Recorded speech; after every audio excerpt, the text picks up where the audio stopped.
Royaume des ténèbres, royaume de lumière. Royaume des ténèbres, royaume de Satan, royaume du diable, royaume de Dieu. Qui va contrôler? Chaque royaume veut quoi? Que son nom soit glorifié. Chaque royaume veut que son nom soit glorifié. Les divinités se battent pour être adorées.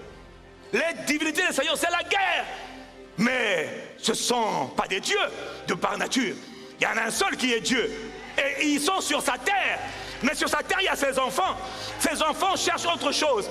Première chose à chercher, c'est la gloire du Dieu des cieux. C'est ce que Daniel cherche. Daniel ne cherchait pas à être royauté. Daniel cherchait à glorifier le Dieu des cieux. Son cœur brûlait pour la gloire du Dieu des cieux à Babylone. Il voulait que Dieu, le Dieu des cieux, le Dieu très haut, soit élevé, soit adoré dans tout Babylone, où c'était la puissance des divinités en abondance. Les divinités et les seigneurs contrôlaient Babylone. Il dit, moi Daniel, jeune homme d'accord, EJP d'accord, mais il faut que Jésus, le Père, soit glorifié, l'Esprit soit honoré dans ce territoire. C'est ça que Dieu cherchait. Quelqu'un dit Amen. Dieu ne peut pas être glorifié s'il n'y a pas quelqu'un qui prie. Ça se passe dans la prière. Ça se passe dans le lieu secret. Ou en communauté, on prie. Pourquoi? Élève-toi, glorifie ton nom.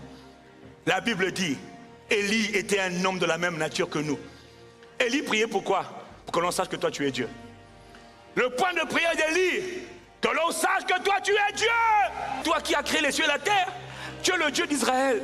Nous sommes détournés de toi. Élie pleurait. Mais comment le peuple peut se détourner de toi? Mais c'est toi le possesseur de la terre et des cieux. Il n'y a pas d'autre Dieu que toi.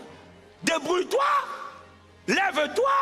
Manifeste ta gloire. Montre que toi tu es Dieu. Ne laisse pas la situation perdurer, oh Éternel. Élie était fâché contre Dieu. Il dit, débrouille-toi, que l'on sache que toi tu es Dieu.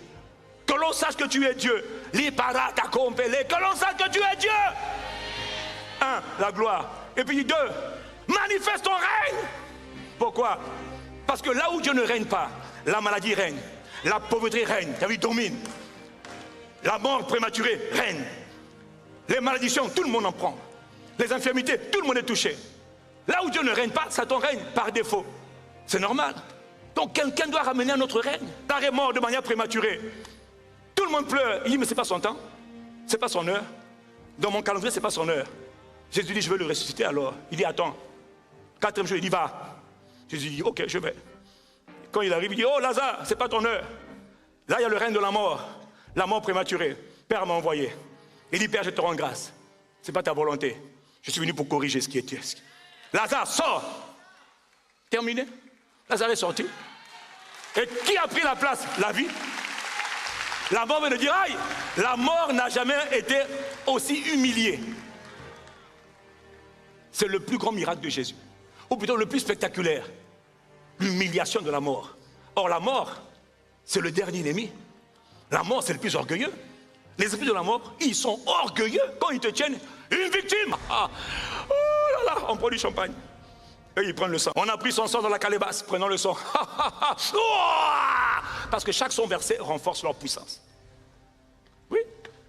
Là, le sang là qui a été versé, là, le sang innocent là, ou le sang coupable, il se renforce. C'est comme ça que ça marche. Mais quand Jésus vient, il dit, je vais vous humilier. Le sang que vous avez déjà comme ça, vous allez le vomir.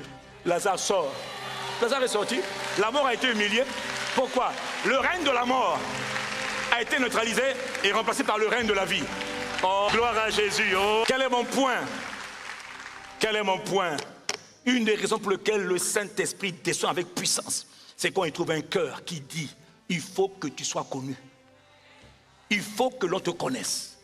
Luc chapitre 4, verset 14. Jésus, revêtu de la puissance de l'Esprit, retournant en Galilée, et dit avec moi, sa renommée, sa réputation, son nom se répandait dans tout le pays d'alentour.